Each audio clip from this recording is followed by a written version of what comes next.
Hey everybody, welcome to today's Hot Bite Report brought to you by Great Lakes Fisherman's Digest. We're out here today in Jenison. We're at the Outdoorsmen Pro Shop.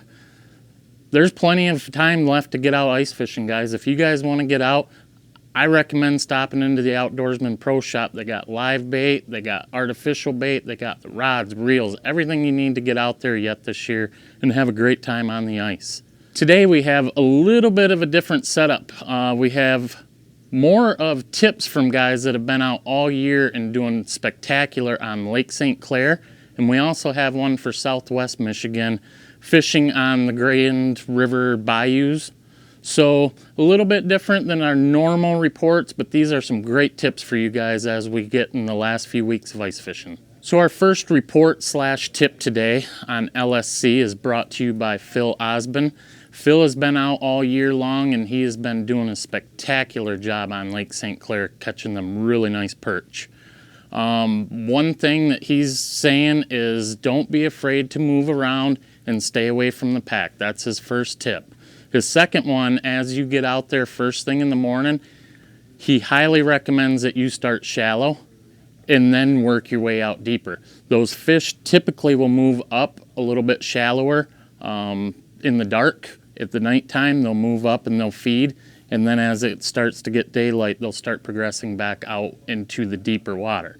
And we all know when we're talking Lake St. Clair deeper water, we're talking like 8 to 12 foot of water. So they're not going too far, but he highly recommends that you start up shallow. He said what's great about that is you can sight fish those fish in the morning in 2 to 4 foot of water.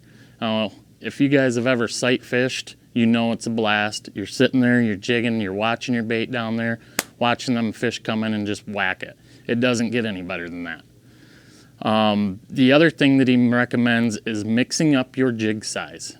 He said a lot of guys get hung up on one particular bait or one particular size. He highly recommends that you mix it up and don't be afraid to try some different things than what you're seeing everybody post. He's been doing great on some things outside the box. Jigs and plastic, jigs and live bait, spoons with plastic, spoons with live bait. Let the fish tell you what they want. He's moving around, he's staying on the schools, he's trying different things, letting the fish tell him what he wants. Once he figures it out, it's game time and he's putting 25 nice perch on the ice. Stick with these tips and hopefully you guys will be more successful on Lake St. Clair as well. Midwest Steel Carports is Michigan's premier steel building manufacturer. We manufacture and install custom steel buildings throughout Michigan. Our engineer-certified steel buildings are fully tailored to fit your every need, and our up to 40-year warranty protects your investment. From residential storage sheds to commercial warehouses, let our team work with you to find your ideal building. For more information and pricing, visit MidwestSteelCarports.com. Our next report / tip for today comes from you from Paul Elwell. Now, Paul has been fishing West Michigan, the Grand River bayous. If you guys are familiar with like the Fenville area, the bayous off of the Grand River, panfishing them things, oh my gosh, they are big. You guys are going to see the pictures come across the screen. Paul has been smoking some monster gills. And the nice thing with Paul, he's a very selective harvester when it comes to these panfish. He's only keeping like 20-25 of these fish a year just to have a good fish fry with his family. The rest of them, he's a sportsman. He's having fun catching these fish, putting them back, having a good time catching them over and over. Now, what he has been doing this year is targeting like 10 foot, but he's been catching most of his fish in the 6 to 8 foot range. What he's doing is using a 3mm gold tungsten, and he's tipping that with just a plastic, not even using live bait, just tipping with plastic. But the big thing is, if you guys fish plastics, the big thing is your jig cadence. You got to keep your bait moving if you're fishing with plastics. A lot of live bait guys can let it sit, the fish are gonna come up and they're gonna nip it. A lot of times with plastic, you gotta keep that bouncing up and down, up and down. Them fish are gonna come in and whack it, but the key is to keep that jig moving.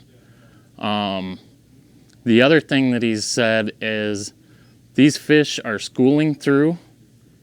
In about every 10 to 15 minutes, he gets a really nice school come through, and he's picking off 5 or 6 of these big gills at a time before that school moves out.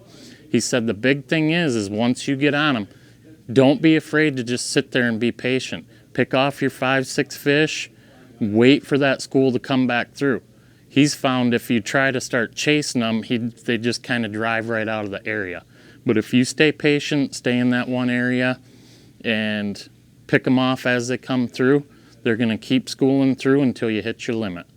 So hopefully these things today, helps you guys out, be a little more successful. Get out there to the Grand River, hit the bayous.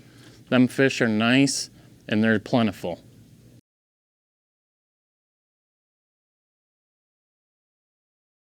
Wyandotte Lure manufactures soft plastic baits and fishing tackle right here in the Detroit area. Our famous original Wyandotte worm and the new Motor City minnow are made with our own special blend of material that is soft enough for a fish to bite, but durable enough to use all day.